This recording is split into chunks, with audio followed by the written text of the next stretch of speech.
From the station with the most local news in our West Michigan, Fox 17 News at 10 starts right Just now. getting up in the mornings and having joy.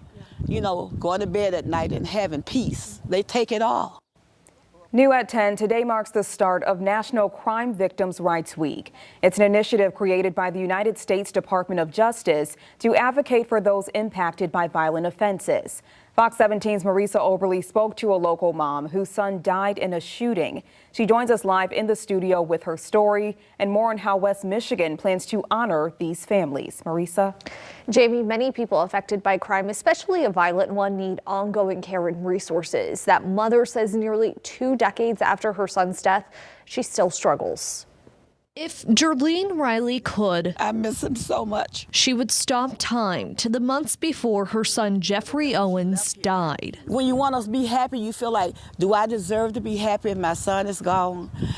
Jeffrey can't see this. Jeffrey can't taste this. Jeffrey can't be here. In February 1994, a neighbor walked into Jerlene's Grand Rapids living room and murdered Jeffrey at the age of 18. She says the community lost a young man who loved to play basketball, hang out with her, and give to those who needed it. He'd walk up and down the street, he'd give out candy to the kids, and he'd come home. Sometimes he wouldn't have his shirt on because somebody needed the shirt to go to a job interview. The years that followed brought difficulties. My family, a lot of them are bitter and angry.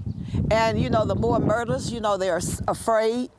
You know, it's not safe anymore. They just violate you in so many millions of ways. That's why Jerlene thinks cities across the country should take part in National Crime Victims' Rights Week, which starts Sunday, and calls on communities to amplify survivors' voices and create an environment where they will be heard, believed, and supported. The Michigan Constitution grants victims the right to fair treatment and information about the criminal justice process and proceedings in their case, among other things. They may also seek compensation, but according to the Alliance for Safety and Justice, the state's fund ranks worst in the nation for application rates, largely due to hurdles survivors and their loved ones face when applying. Last spring, though, the legislature took steps to fix those issues. Some of the changes include extending the time to apply from 1 to 5 years after a crime and increasing the maximum amount offered to $45,000. It's a long journey,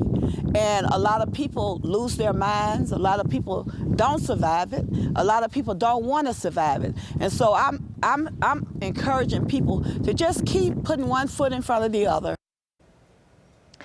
Now, those updates to Michigan's compensation fund go into effect next August. This Thursday, though, Jerlene will speak alongside Silent Observer and law enforcement in Kent County at a vigil in remembrance of victims of crime.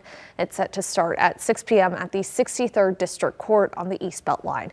You can find more details on that on our website or on a mobile news app. But for now, reporting live in the studio, Marisa Oberly, Fox 17 News.